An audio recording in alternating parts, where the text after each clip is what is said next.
So the path that Jesus was teaching and that was taught in Egypt was the middle path.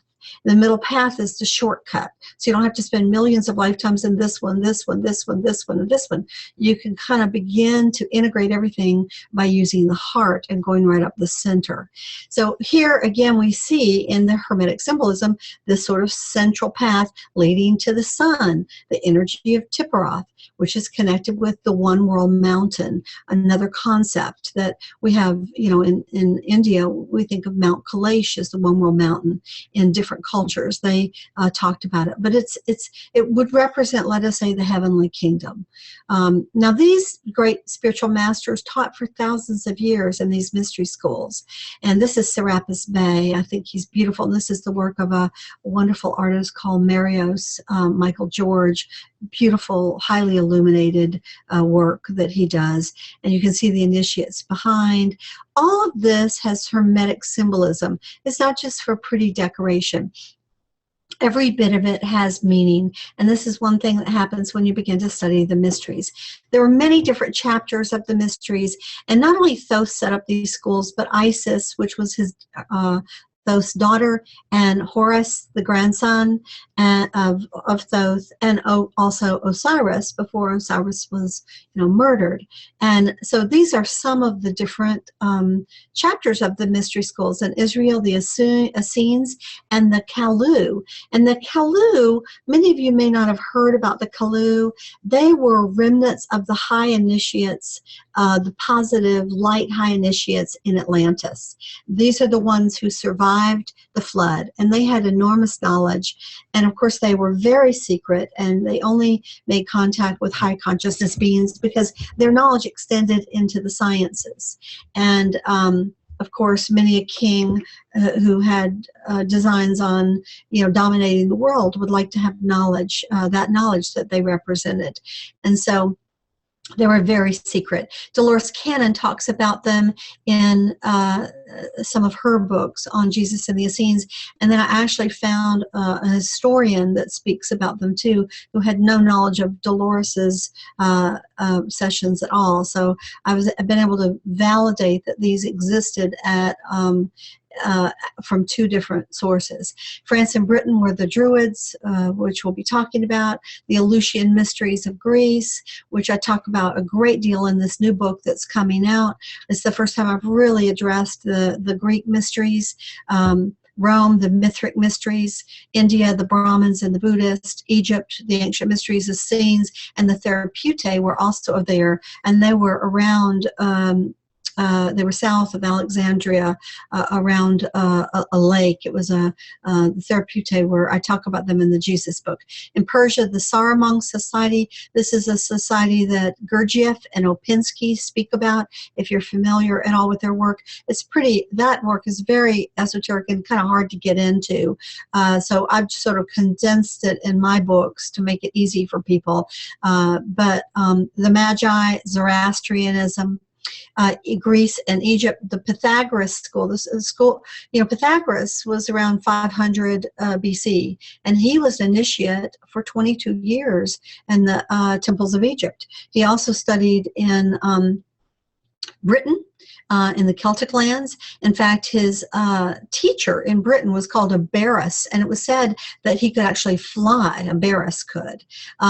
So again, in this new book I have coming out in September, I spent a lot of time on Pythagoras, Socrates, and really helping you just at a distilled level to figure out where the knowledge came from, what was the core of what they were teaching, and what do we really need to know about it today, and other intellectual schools of science and philosophy in Alexandria. So these are just some of the schools. In fact, before Jesus was born, about 400, 500, 600 years before he was born, there was a collection of very high consciousness souls that came into this world, and you see some of them here, and you sort of see the dates with Plato. Socrates was before Plato, and then Aristotle was after Plato. Over in the east, we have Lao Tzu, we have Zoroaster in Persia, Heraclides, who was given who was supposed to have discovered the precession of the equinox, which I'm sure that we knew about the precession of the equinox long before, but he's given credit by traditional mainstream people. Pythagoras, 590 BC. Here's Socrates, Confucius, Buddha over in the east, 566, and so forth. And then here's Jesus. All these souls came in order to make sure these schools were doing pretty well, and that there was a vast stream of knowledge in many places before Jesus ever arrived. And actually, many of these schools knew that he would be coming, and they had been waiting for him for about 500 years.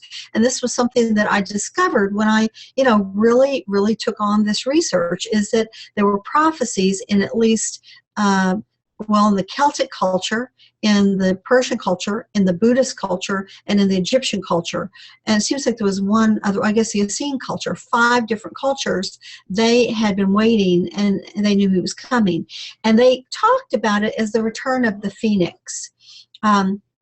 What's the phoenix? It's a being that comes from the higher world, singing its song of glory, bringing its light into the world, and its light burns so bright that usually the world is threatened, the powers that be, as we saw with the Roman Empire, and they took it out. Took that being out. And of course, it wasn't just the Romans, it was also the Sadducees and the Pharisees who felt like their power base was threatened at that time. But of course, this being is so eternal that it is reborn. You can kill the body, but you can't kill the soul. So in Egypt, in fact, this was a great legend, and it was known as the Bennu bird. And in Heliopolis, Helio means sun, polis means city. Heliopolis, the city of the sun, that's a Greek term for what was the major spiritual center in all of Egypt. And this is about 12 miles north of the Great Pyramid of Giza. It was part of that Giza Plateau. And in its heyday, this place had 13,000 astrologers and astronomers. I mean, incredible. The walls of the temple were 30 to 45 feet thick.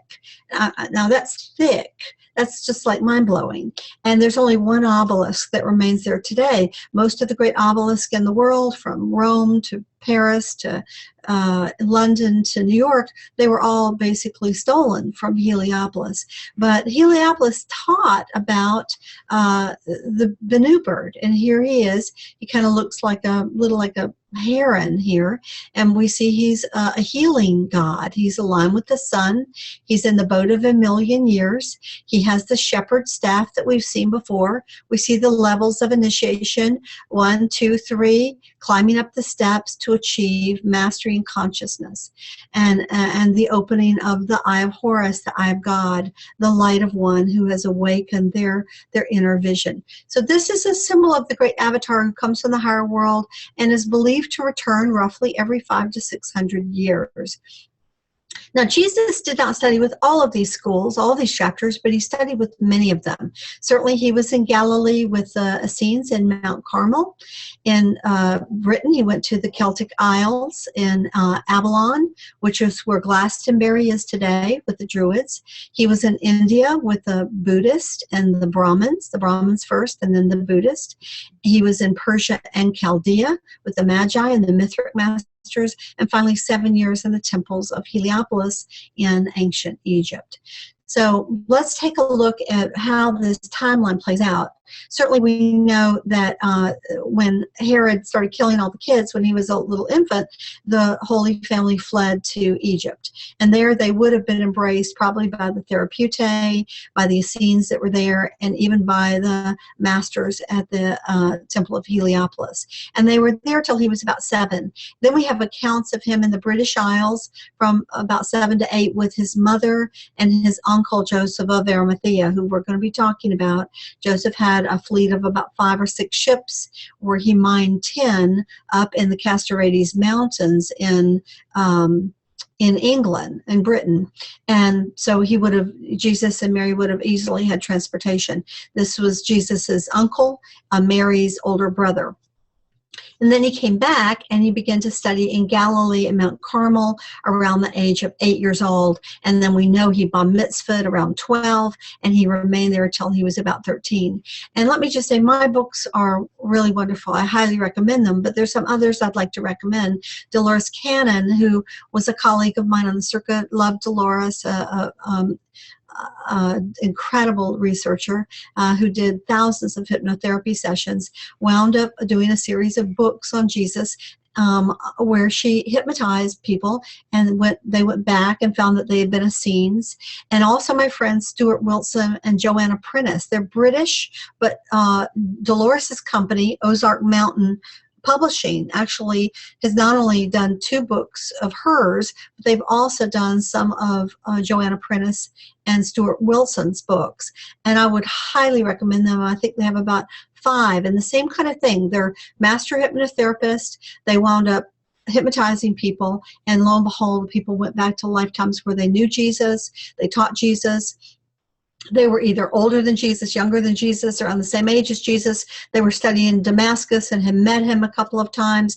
In one case, there were 2 people that they put into hypnosis together. These people had never met before the day they hypnotized them, and they began to speak in ancient Aramaic together, and they had been friends at the time as Essenes in the Mount Carmel area. And so these books are very valuable because it's not someone's opinion.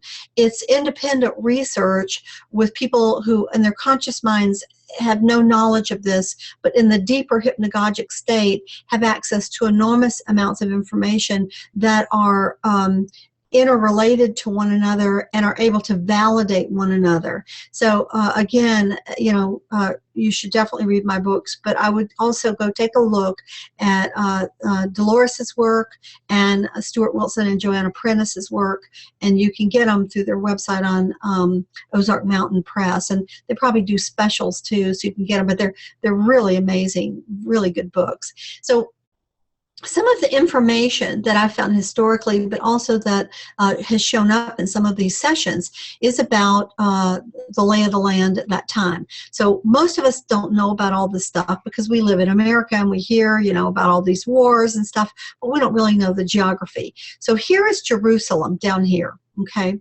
So this is Judea is kind of in this area, and Galilee is up in this area. Okay, Galilee had lots of Gentiles in it. That means non-Jewish people. But, and then these guys down here were primarily Jewish. And then they kind of went around 150 BC when the Maccabees were in power and sort of tried to kill all the Gentiles here so they could take this over as the Jewish area. So the people up here, a lot of them were blonde and blue-eyed, believe it or not, gray-eyed, green-eyed, fair-haired, fair skin, where the people down here really had more like the black hair and the brown eyes and so forth. Now, in these books by Dolores and Stuart Wilson and so forth, they talk about these sinners, okay? And they talk about there were 9 kind of secret Essene sinners that formed these triangles. And so the Essenes were removed from politics.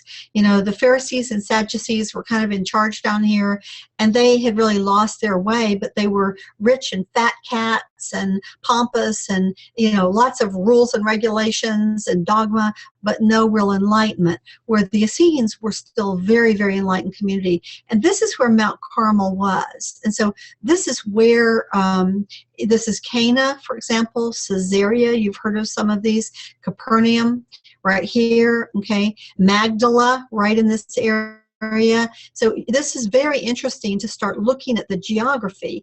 Later, of course, Jesus would come down into Jerusalem, and then and he would go out into these surrounding communities, and then here's the Dead Sea down here, okay, and then he would go back. But this was actually a stronghold. This is what Mount Carmel looks like. And so there was a cave there called the Cave of John the Baptist, but before that it was the cave of the prophet Elijah. Okay, and you can see these are people, just to give you some perspective. It's a pretty big cave. And Elijah, if you remember, was a very famous prophet in the Old Testament, and many people believe that John the Baptist was the reincarnation of Elijah. Is he Elijah come again? You remember that whole thing in the Bible? So the Essenes had 3 levels of initiation. In the very first level, they wore green, which represented healing. The first level of the initiations was always about becoming a healer, being of service to others. So for those of you who are healers out there, that is always the foundational level, learning about plants and minerals and crystals and aromatherapy and transmitting healing energy and being of service, which teaches you to be selfless. The second was for the teachers, or the historians, and these were the ones who had enough knowledge then to pass it on to others, and eventually white for the masters. We're going to discover the same color combination with the Celts and with other groups, which marks them again as all different chapters of the same overlighting body. And this is one of Stuart Wilson and Joanna Prentice's books, The Essenes, Children of the Light. They've got 5, but they're all good, but this one is like a must-have. You really should get that one.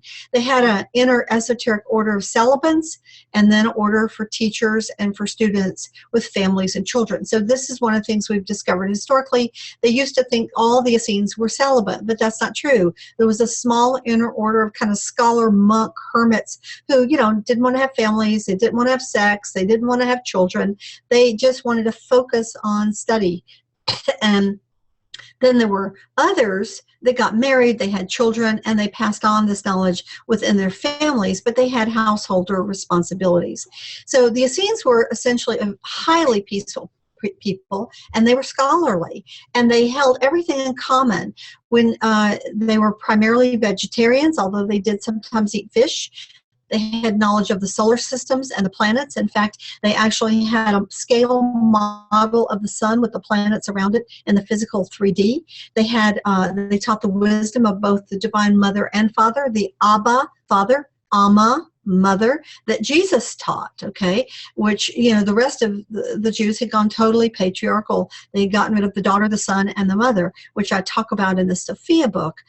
They only honored the masculine. They knew about both male and female angels, and again, I talk about that at some length. I think that's in the Sophia book, where, they were actually teaching about how to connect with angels, how to invoke them, and they were male angels and they were female angels, very balanced. They also practiced the Eucharist rites that came out of Egypt. Those Eucharist rites, of course, are the bread and the wine that we see in our Holy Communion that Jesus shared in the Last Supper, and those originated in ancient Egypt, and they taught the wisdom of the tree of life.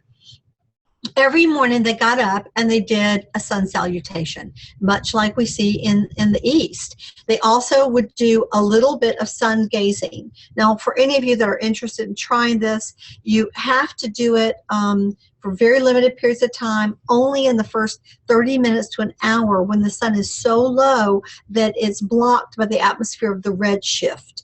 And you can actually, in truth, close your eyes and have the sun come through your eyelids and begin to see all these sacred geometric codes, because the sun actually is a reservoir of intelligent energy that's broadcasting to our earth and also receiving from our earth, and kind of it's like a relay station up to the great central sun. And there are new codes that are coming through our sun now, and as I've traveled around the world, people have come up to me and they've shown me this language that they've been getting, which looks like curly cues and weird shapes and stuff. And this is all this coded language that's coming from the sun now, that's trying to change our consciousness and change our world. So this is very interesting. You can also do it at the very, very, very, very end of the day in the sunset, which is probably one of the reasons why many of us, if you've gone to the beach and you have gone out to watch the sunrise or the sunset, it's such a powerful time to really connect with this celestial energy. And so this is something that these Essenes did every single day. They also did subtle body healing with the aura. They worked with the sound current or the audible life stream. And this is in the inner esoteric teachings of many of the ancient paths. Most of us in the exoteric world don't even know there is a sound current. But the Viragi masters told me long ago that the three purest aspects of God are love first, sound light, in the beginning was the word, and light third. And I talk about that again in the new book that's coming out. They were scholars that studied the ancient teachings, including trying to decipher the teachings of Moses, because he had been a highly placed initiate in the temples of Heliopolis in Egypt before he ever wound up taking the Jews out. They worked in libraries in Damascus and the Great Library in Egypt. So all of these were sister places. They traveled. They studied the hidden teachings of Moses from Egypt. They embraced the teachings of Pythagoras. This will be a surprise to many of you. They were very aware of the Hermetica and the Kabbalion, which are two books written by Thoth, and they embraced those teachings wholeheartedly. Like the Therapeutae in Egypt, they met once a week for social communion. So, in other words, you know, how we might meet for church or something, they came together, they shared meal, they shared dreams, and, you know, but they could be as solitary as they wanted to. So now let's move on to Jesus's time in the British Isles. Isn't this just a beautiful picture? I've worked so hard on my visuals, you know. I think they're really important because they convey some of the majesty of what this journey was about. Jesus traveled probably from the age of 13 on with his uncle and with his mother to Britain as a child. And, you know, then he returned again, you know, if he traveled there from 7 to 8, then he returned again when he was 13 years old to study. Now, I don't know how many of you listening have been to Glastonbury, but I've been to England maybe 40 times in this life. I clearly have some strong lifetimes over there. I love that area, and it's very, very powerful and very magical. And I always wind up in the Glastonbury area. Glastonbury is what the Isle of Glass is what this area is now called today. Now let's take a look at the map. Here's Jerusalem and Caesarea here. That's where they would have caught the ship. Then they would have probably gone to Cyrene or to Crete. And I've been to Crete. I've actually traveled through this area. Crete had 4 major cities and no military fortifications. It's a beautiful island. Then they would have made their way to Sicily, up to Rome. Then they would have gone to Marseille, and they would have had to go across land here.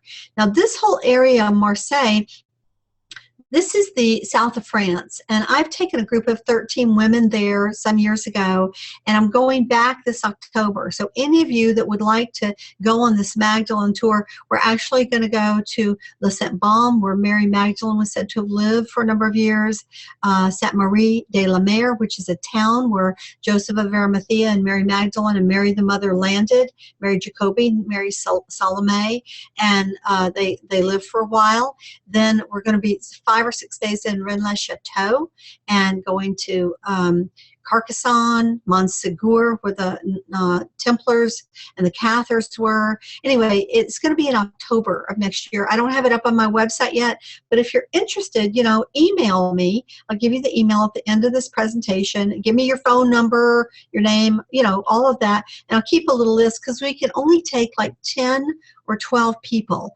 I'm going with my beloved girlfriend from England who's done this tour a couple of times herself, but the places we're staying are very intimate, so we can't take a very big group. But if you're interested, you know, I'll keep you on a list, and then, you know, I'll let you know more as we kind of lay out the trip in the first few months of 2017.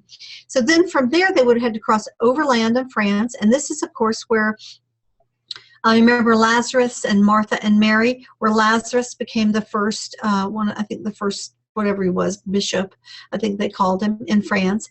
And then from there, they would have gone to Glastonbury. And here's Glastonbury, you just at the very end. This is Land's End in Cornwall. Cornwall is kind of like the boot of England. And then about 3.5 hours by car, I know because I've driven it a number of times, you wind up in Glastonbury or the Isle of Avalon. So the term Druid means wise one.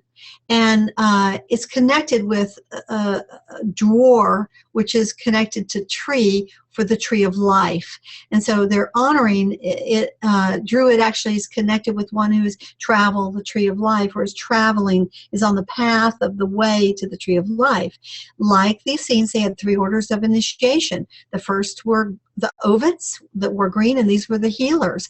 And think about how rich England was at that time in terms of plants and forest.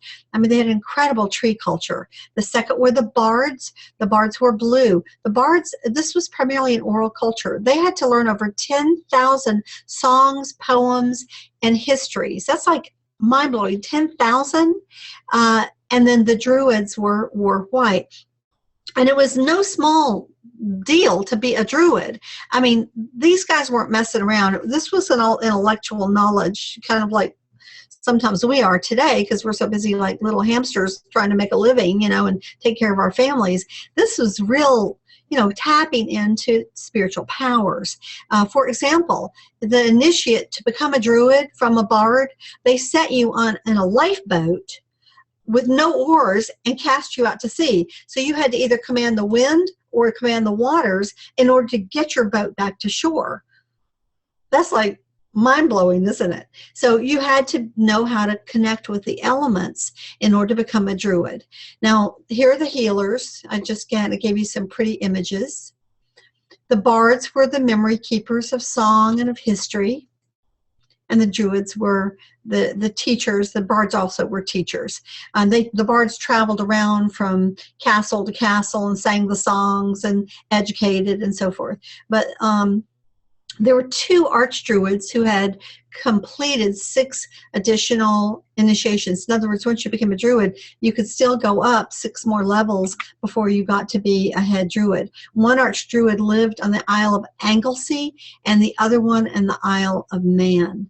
And so this is the Isle of Avalon today. It was known as the Isle of the Blessed. But at that time, the sea came 17 miles inland, okay? And so what it looked like was 7 islands that rose like the backs of a dragon, the humps of a dragon, out of the waters. Now, some of those islands were used for people to live on or grow crops on or have communities. But the Isle of Avalon was the sacred initiatory island. And here we see, you know, an image. Today they don't have this kind of water there because the sea has receded. So on this island, it is not just, you know, this is called the Tor, which means kind of a big hill rise. This isn't just the island. It was a much bigger area that is the island. This just happens to be a feature of the island, the Tor. And we see here a monument to St. Michael. It's a tower to the Archangel Michael. That's what we think of it today in the Judeo-Christian world, where it's all been sanitized. But actually, there was a lot more going on there historically as a powerful place of worship. So this is actually where Joseph of Arimathea created the very first church in 37 AD. So he arrived with 12 other people, male people, and he may also have taken Mary Magdalene very well up there, and they negotiated with the Druids, and they managed to be given this island because there were ghosts on that island, and the Druids did not think that this Christian path would be able to handle the ghost, but in fact they did. They whether they cleared them, they made peace with them, they brought the energy of the Christ or the Holy Spirit in to release those spirits back up into the heavenly worlds, but they did. And so this was really where the very first church community was. And of course, they didn't call it a church, they just called it a Christian community. So what was the history of this island? It once held the temple of Apollo. Who's Apollo? Well, you may remember this from Greek history. You know, he was the god of healing, the god of light, the god of song, the god of music, the god of prophecy. You know, the temple of Delphi was dedicated to Apollo and Athena. Well, who he really was Horus. The Greeks turned Horus into their version of Apollo, just like they turned Osiris into Dionysus, and they turned Isis into Demeter. They had their own names for these beings, and over time, of course, they took on their own qualities. But there was once a temple to Apollo, the god of light there, another one of these sort of great, savior gods. So Avalon was actually an initiation center. Isn't this just a beautiful image? I love these images. I think they're so stunning, and I've worked really hard to try to gather the mystery in the images, because I've been to England, and this is what it looks like. I mean, the fairy energy is very strong out there in the West Country, and the mist on the hills. This is where a lot of the crop circles are being made today. So this area was always connected with the legends of the gods. In fact, Isis was turned into Bridget. Osiris was turned into Gwyn ap Nudd, the Lord under the mountain. And Horus was turned into Apollo. So one of the legends was that at one point there was a beautiful apple orchard up here. And this is where the golden apples of the Hesperides came from. And this was at the time of Perseus. Remember Perseus from the Greek, Clash of the Titans? This is, I don't know how far back Perseus was, probably a couple of thousand BC. So there was a whole Juno, or Hera, the queen of the Anunnaki gods, had an apple orchard here. So that's how far back it goes. Now, when we look at the Tor from above, what do we see? Look at this shape, guys. I mean, this is amazing, isn't it? And it creates kind of a labyrinth around it. So I've walked it this way, all the way around, and of course I've just gone straight up the hill too, because it's a little faster, to put it mildly. But this shape is the Vesica Piscis, that almond shape I was talking about earlier. Where else do we see this? Well, we see it many times with Jesus and Mary coming out of it in churches. But of course, instead of calling it the Vesica Piscis, which is what it's called in sacred geometry,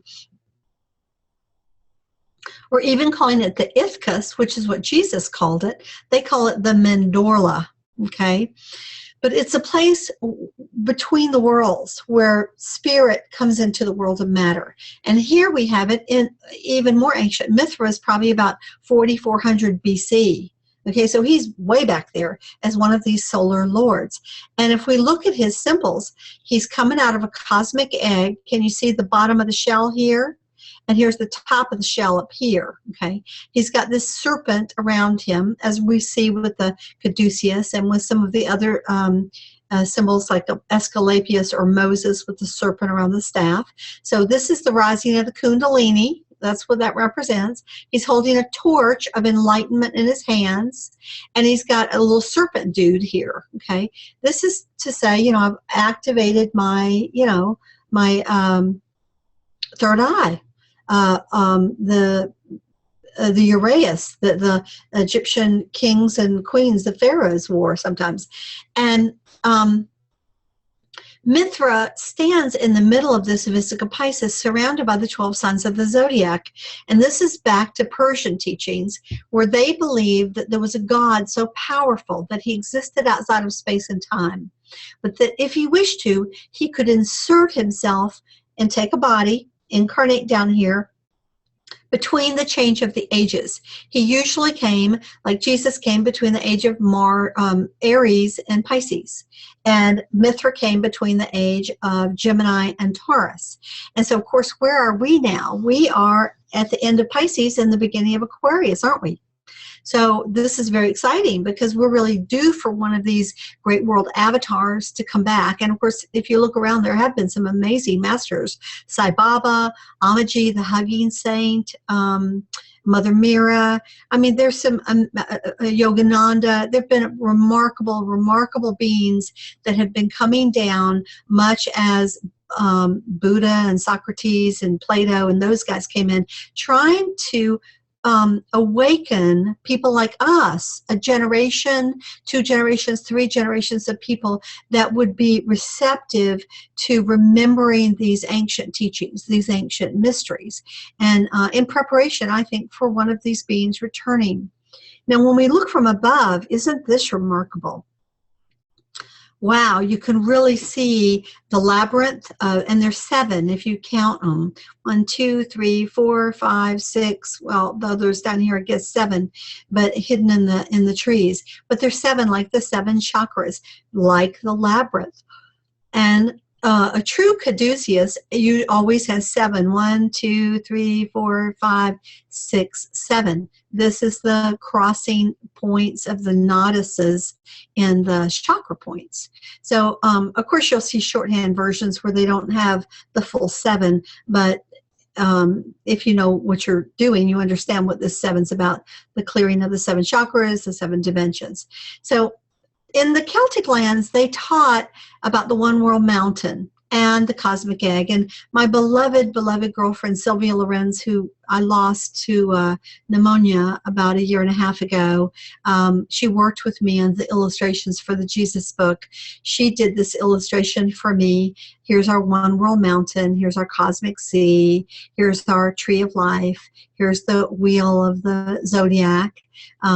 Here's the cross found in the hilt of a sword, and here's the chalice that was the path that Mary Magdalene was teaching, and here's the Vesica Piscis, which is the union of the masculine and feminine, and here's the awakened Kundalini. So she wove so many beautiful, incredible elements into this picture, and I have a big version of it in the Jesus book.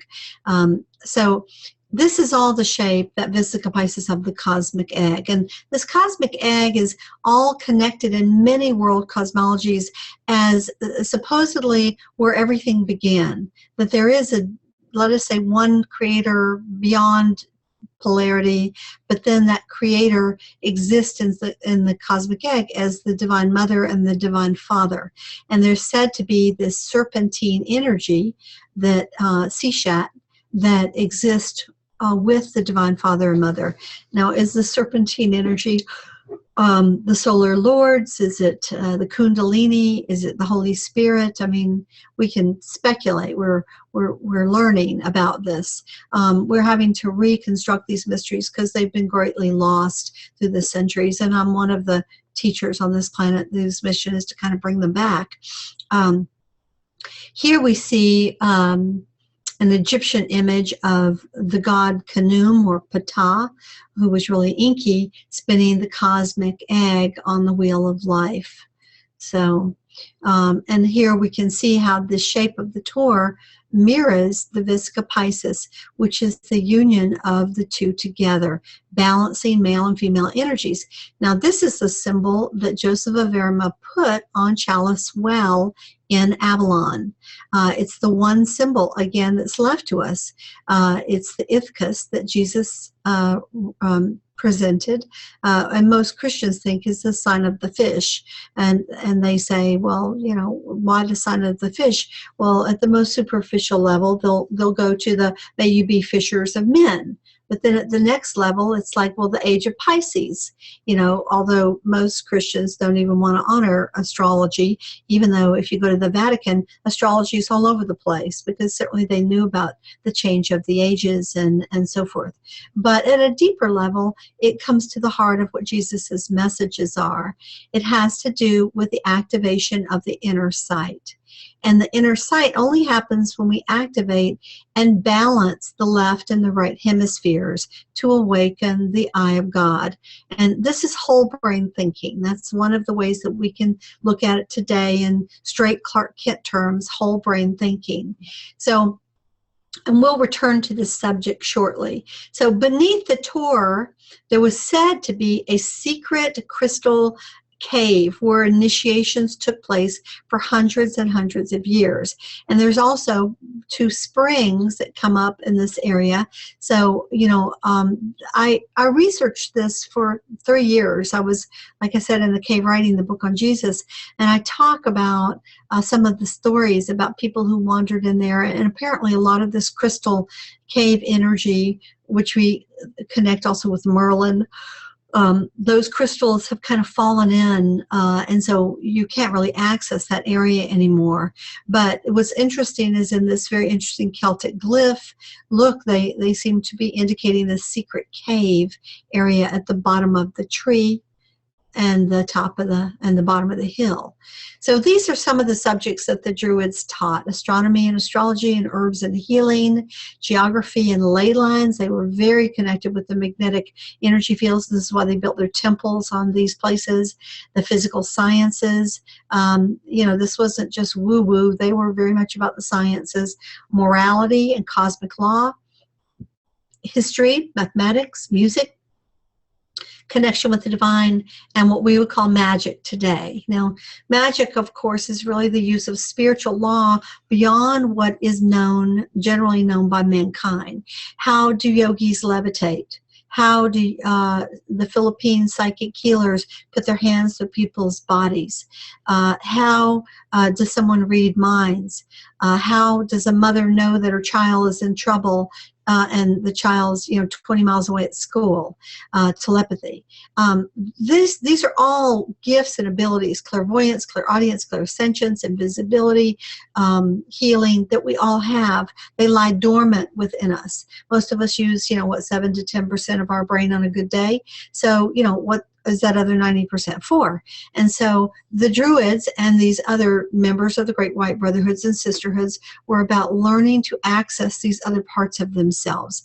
And of course today, you know, with movies, we're talking about mutants, you know, X-Men and, you know, superheroes and things like that, trying to kind of get us ready for this evolutionary reawakening of some of these abilities that are latent within us that we may begin to develop. And imagine if everyone was telepathic, you know, we couldn't have people lying as politicians. I mean, that's a cool idea, isn't it? We would know when someone was, you know, lying to us or full of bullshit, basically. So magic is the use of spiritual law beyond that which is generally known to mankind. Now, the Druids, believe it or not, were incredibly, incredibly respected. They had over 60 schools with over 60,000 students. And the wealthy in, let's say, Rome or Greece or around the world, they would either send their children to study in the Eleusinian schools in Greece or to Egypt or up to the Druid lands. These were the 3 preferred places where people, the young, went to study if you really were interested in these kinds of mysteries. They had a very advanced esoteric tree culture because they had hundreds of different kinds of trees in great forests in England. And of course, many of those forests have been cut down. They were an island culture, and like many island cultures, they used up their resources. And that's really a shame. But they understood also that the tree encompasses all polarities. Here we see, you know, the night and the day. We see old man time or death, and we see the child being born and starting in the morning of a new life. We have solar, we have lunar, we have the union of the two found within this tree. The tree of life, of course, is a way of connecting with the source itself and reconciling these opposite aspects of ourselves in order to follow a more direct path. And there's a lot that can be said about this subject, and I do actually have a DVD on the Tree of Life, and I also have a discourse on it because it's a very big subject, and this is why I'm thinking it may actually be the next book after this, The Landscapes of Heaven, that I wound up writing. The Landscapes comes out in September, so that one's written, so it may be the next book that I write. But here we can see Jesus laid in this cross. So here's the kingdom, the physical world, Malkuth, and then of course his heart is right where Tipperoth, the sun, is, and his head comes up into the area that's connected with gnosis or knowledge. And this is sort of a secret Sephiroth, if you will, that the soul must cross. We have to go through a dark night of the soul. We have to lay down our ego in order to enter into the kingdom of heaven. And we'll see a couple of slides on this later on. So the entrance to this kingdom is through the heart, always through the heart. And believe it or not, the Celts knew about the guy dying, the eternally dying God on the tree, much like the phoenix. And they call this God, believe it or not, Hugh Jesus, this is a mind blower to me. This is before Jesus ever got over there. Hugh Jesus. Well, Hugh, of course, is the sound current. Hugh is one of the sounds that the Varagi masters teach is one of the highest vibrational sounds of God, like Hugh and Hugh's the male, Om's the female sound current. And so it's astonishing that they knew that. They also linked this cross to the god-men of the ancient world. And these are some of the different cultures that have that same connection. Krishna in India, and Osiris in Egypt, and Tammuz in Samaria, Adonis in Greece, Attis in I can't even say that. Indra in Tibet, Io in Nepal, Widoba in Java, and Quetzalcoatl of the Mayans. And I actually have, again, a DVD on the return of these solar lords and who they've been throughout time and how they come out of the four great Kumaras and so forth. And these are just depictions of pictures for the four Kumaras. I talk about them in the Jesus book. The four great Kumaras, or the deathless ones, the four sons of God that return periodically to the world. Now, don't get hooked on what they look like, because they can look like anything. You know, they can come in any culture, in any race, in any culture, in any guise. But Sananda is the one that we know of as Jesus. And for my money, he incarnated as Osiris earlier because the MO is the same. Sanat Kumara is said to be the head of the Great White Brotherhood. I don't know if he comes to Earth or if he simply oversees many, many worlds from the fifth dimension. Sananka Kumara, and this is not a depiction of Thoth by any means, but, you know, like I said, these masters can come into anybody's, and I think it's important to include another race in here. And Sananka was Thoth, and then Sanantana Kumara was Horus. He was Krishna. He was Rama. His MO is usually he comes to Earth. He's a healer. He's a musician. He's a lover of humanity, but he has to pony up and fight the dark forces because the dark has become so big. So in the Mahabharata, he is Krishna fighting back the dark. In the Ramayana, he is Rama fighting the demon Rakshasas that have taken over probably New Zealand or Australia or southern India. As Horus, he is the one who comes to dethrone his evil uncle Set, who killed Horus's father Osiris. And when he does that, he's able to pull Egypt out of a 350-year period of darkness and take over. Now, remember that they can come in a human form, human body, like Jesus, or they could have come in an Anunnaki form, like Thoth, or like Horus. The Anunnaki were still human. They weren't shape-shifting reptilians, as David Icke used to try to get people to believe. They were tall, giant people with larger craniums, by and large, who were just as human as us. In fact, they're very close in genetics to us. Now, when we start talking about this cross, we can see that temples were built along this template, and the great temples of Egypt were built this way, and later cathedrals were built this way, and there were different levels to them. It has to do with 9, so there's usually outer hypostyle hall, and there's the big entrance and when we come in, and then there's kind of the Holy of Holies back here. There's usually a corridor here in cathedrals where there's a sanctuary to Mary, and over here usually a sanctuary to Joseph or St. Francis. So the female path, the male path, and the central path down the middle. So Joseph of Arimathea, you know, the stories are that he had this staff, and he went to Avalon, the isle, and he stuck his staff in, and the staff took root. And this was called, this was on Wiriel Hill. And this is the tree. And there have been cuttings from this tree, and it's lasted for thousands of years. He set up the first Christian community, and 12 of these anchorite huts, circular, around one central one. What's interesting about these huts is they were 21.6 feet across. They've measured them. And right here, this one was 25.925 feet across. Why do these measurements matter to us? Because if you know astronomy, each one of the 12 astrological ages is 2160 years. So 21.6 feet marks this as an indicator of one of the 12 signs of the zodiac. The entire zodiac, the whole procession of the ages, takes 25,920 years. So 25 feet, 9.25 inches would mark this as the sun, the solar energy, the completion of the cycle of time. And it's in this completion that we're coming to now. We are ending a 26,000-year cycle as we're crossing the galactic equator.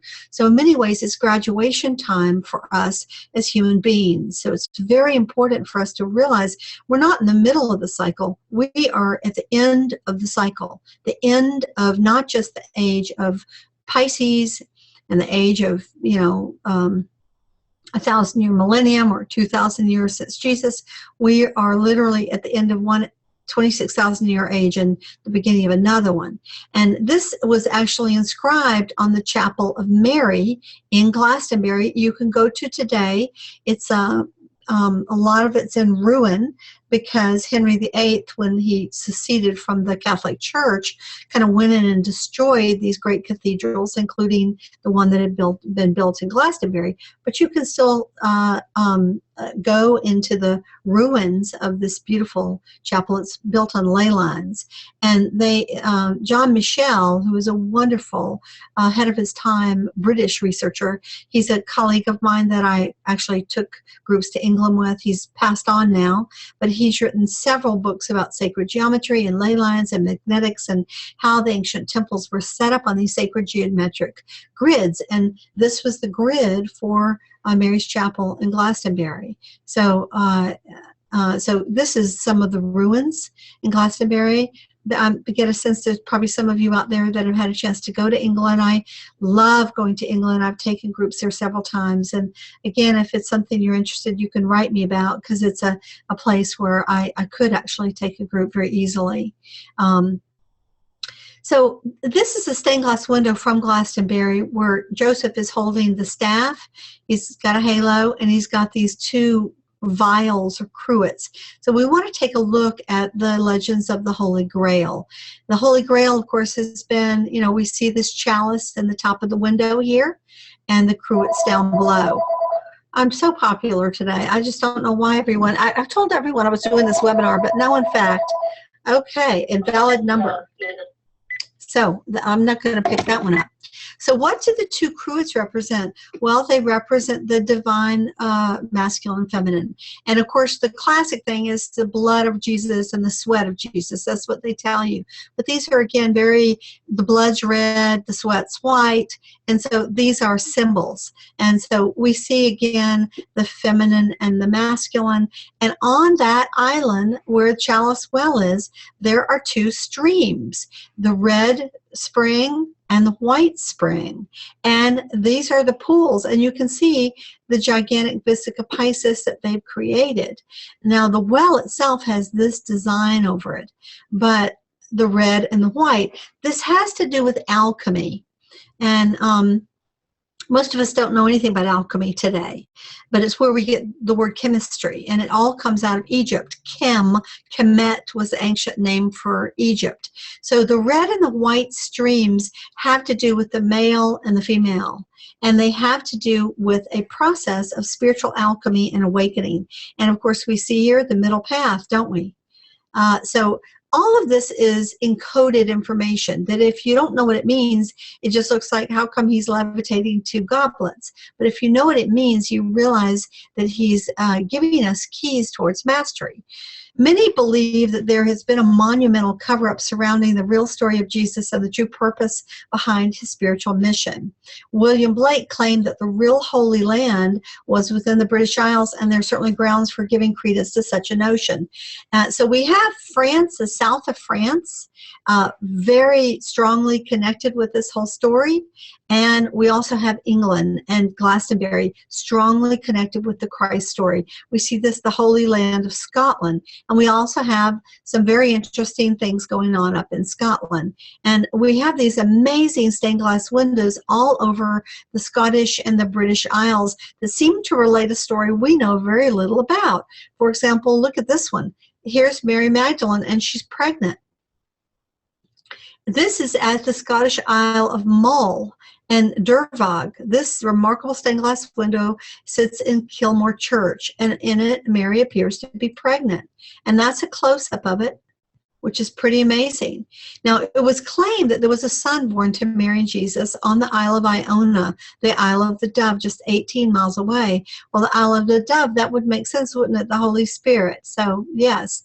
So, now, whenever we see Mary, the mother, she has black hair. Mary Magdalene was portrayed, and I have a whole presentation on Mary Magdalene. If any of you are interested in that, I'm really actually looking for ways in which to kind of spread more of this wisdom. But she's often portrayed as redheaded or blonde. And so whenever you see this, this is not Mary the mother. This is Mary Magdalene the mother. This is from Yorkshire. Here we have not black hair, brownish red hair. Here's Mary Magdalene for Suffolk. Here we have again for Norfolk. This would explain the real meaning behind the quest for the Holy Grail. You know, what is the Grail? You know, I mean, what was King Arthur in those 12 nights around 1? We now know that marks King Arthur as the solar lord of his time, around a round table, 13. 13 is the number of the Divine Mother, so 12 plus 1, and also the solar lord. So what is it that they were trying to find with that Holy Grail quest? What were they trying to protect? Was it secret knowledge? Was it an actual heir? Was it a bloodline? Was it the teachings of Mary Magdalene with the Grail and the chalice? These are very important questions. These gorgeous stained glass windows are out in on Cornwall in a place called Tintagel, which is said to have been the birthplace of Merlin and Arthur. I've been there 3 or 4 times, and it is the place of the most wild, powerful magic I've ever been to. Very, very powerful. And I mean, crashing seas and caves and waves, and there's a forest there that you walk through, and you can feel the Lady of the Lake energy there. Every time I've gone, she's spoken to me.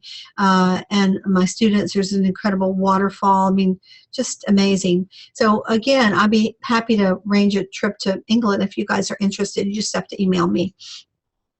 So this is the sacred marriage. This is the, you know, what is the Grail? It's the union of the masculine and feminine, the two lovers. Isn't that just a beautiful image? I know we have Dennis Bohan, who's a painter. He's in our audience today. He's a wonderful painter, and I know he's going to love these images. I thought about him when I put this one in there. So beautiful.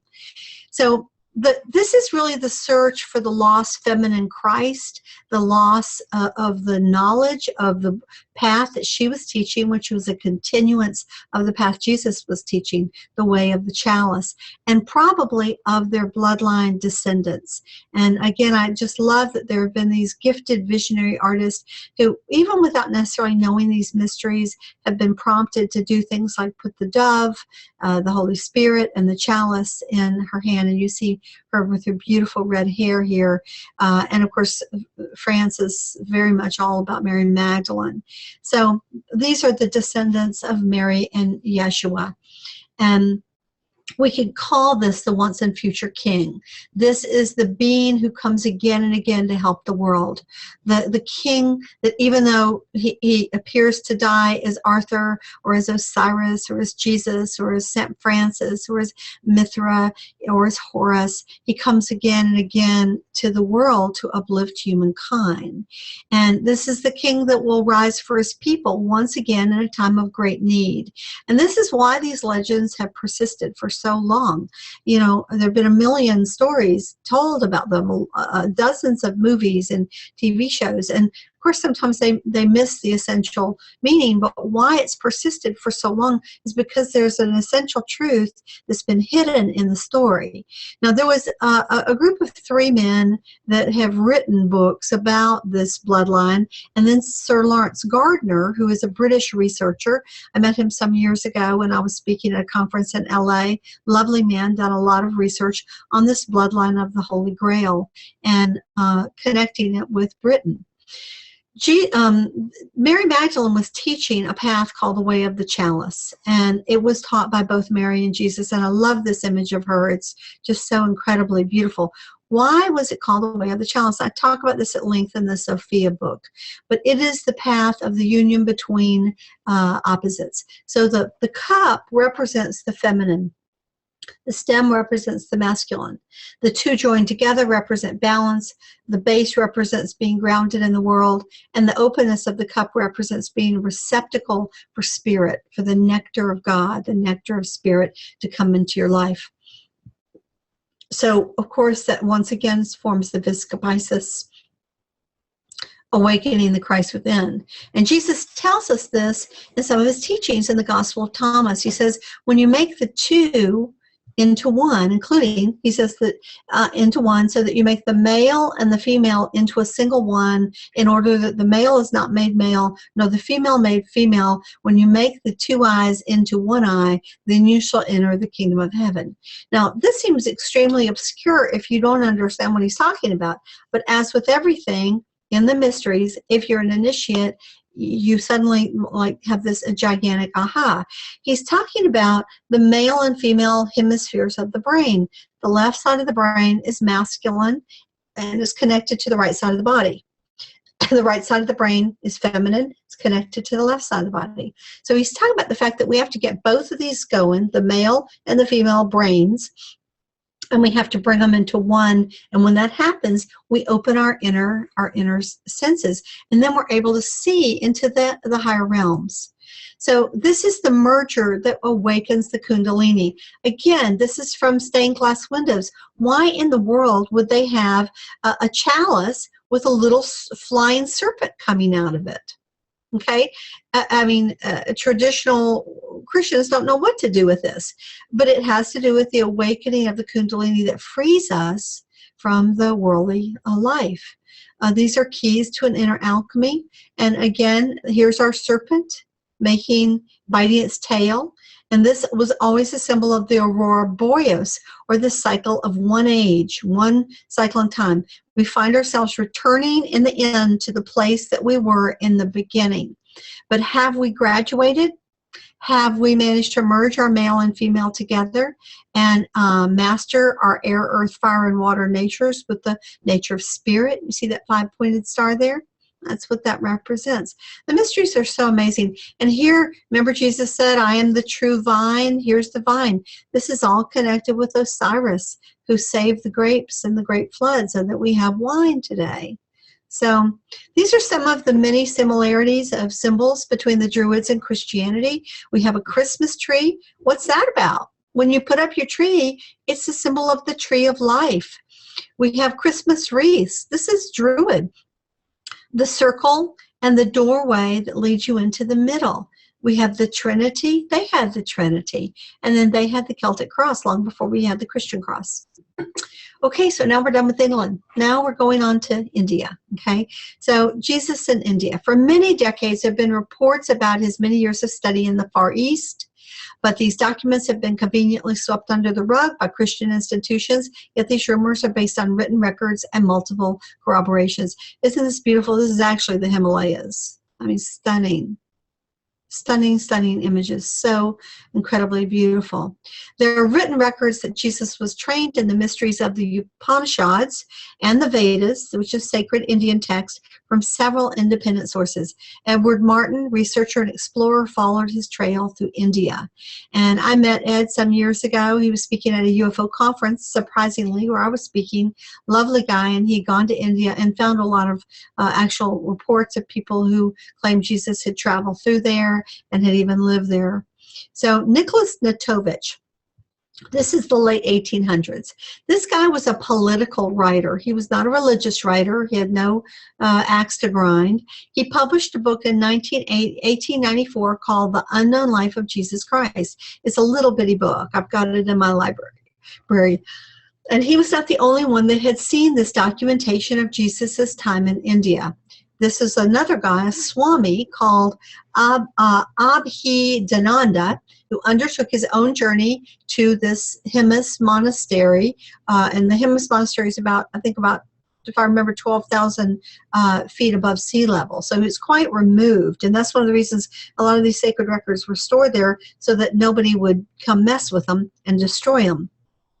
So he read about this in The Secret Life of Jesus, and he himself undertook the same journey in 1922 in order to find out whether this was true. And he published his own book called In Kashmir and Tibet, basically saying that the records really were there. And these are some of the other people who have seen these original manuscripts. And it's a pretty impressive list, actually. A Supreme Court Justice, an anthropologist, a member of the Royal Geographic Society in London, someone from the California Academy of Sciences, and of course Nicholas Roerich, the mystic painter, and Helena Roerich and their son George, and then a reverend called Reverend Gideon Owsley.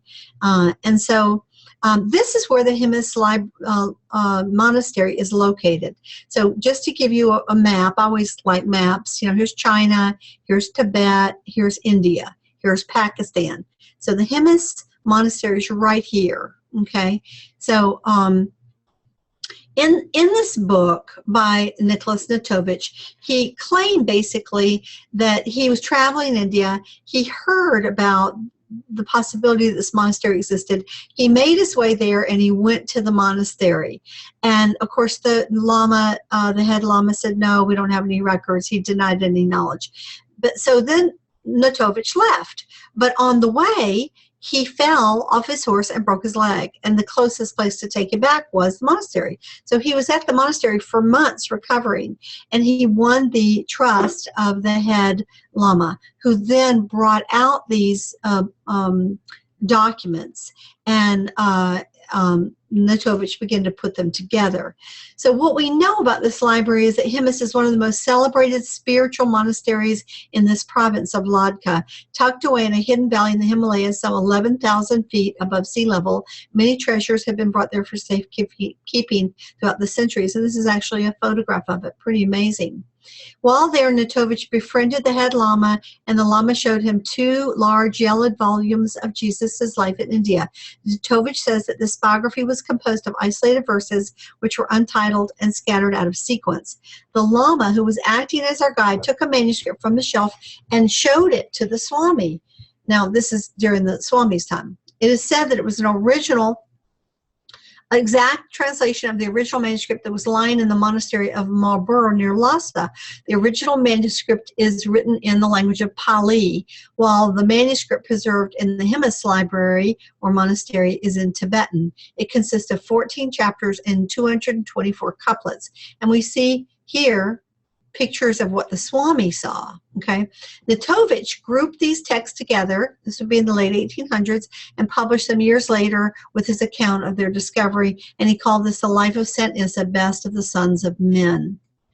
And this is an excerpt from it. The earth trembled and the heavens wept because of the great crime just committed in the land of Israel, for they have put to torture and executed the great Issa. Issa is what Jesus called himself through all of these places. So I tend to call him Issa myself. Jesus is Greek, and of course some people think his name was Yeshua or Yeshua. But Issa is the name he chose for himself, and it means firstborn. The great and just Issa, in whom dwelt the spirit of the world, which was incarnated in a simple mortal, that men might be benefited and evil thoughts exterminated thereby, and that it might bring back to a life of peace, of love, and happiness man degraded by sin, and recall to him the only and indivisible creator whose mercy is boundless and infinite. This is what is related on this subject by the merchants who've come from Israel. And this beautiful image, by the way, is from the Mormon Tabernacle in Salt Lake City. I was there speaking a few years ago, and it's just really stunning. It's just really beautiful. And this is again from that. At this time came the moment when the all-merciful judge elected to become incarnated into a human being, and the eternal spirit, dwelling in a state of complete inaction and supreme beatitude, awoke and detached itself for an indefinite period from the eternal being. This would be like that serpent in the cosmic egg, so as to show forth in the guise of humanity the means of self-identification with deity and of attaining the eternal felicity. Now what's interesting is the Kumars are called the serpent lords, not because they're shape-shifting reptilians, but because they come to raise the kundalini, or the consciousness of the entire planet. So that's very interesting. And to demonstrate by example how man may attain moral purity, and by separating his soul from his mortal coil, the degree of perfection necessary to enter into the kingdom of heaven, which is unchangeable and where happiness reigns eternal. Soon after, a marvelous child was born in the land of Israel. Is this just not a beautiful image? It's so gorgeous. God himself speaking by the mouth of this infant of the frailty of the body and the grandeur of the soul. And, this is so true for the, when I did the research on Jesus as a child, they talked about how he used to make clay birds and animals, and then he would touch them and give them life, and they would fly away. So I loved this image. His name and his acts are recorded in our sacred writings, and in reading of his wondrous existence, he passed in the midst of an erring and wayward people. That would be the Jews, and that would be the Romans, and that would be probably a lot of the people that he traveled and spoke with. We weep at the horrible sin of the pagans. Now, the pagans in this case weren't the Romans. It was, you see how every group calls the other group the pagans, who, after having tortured him, put him to death.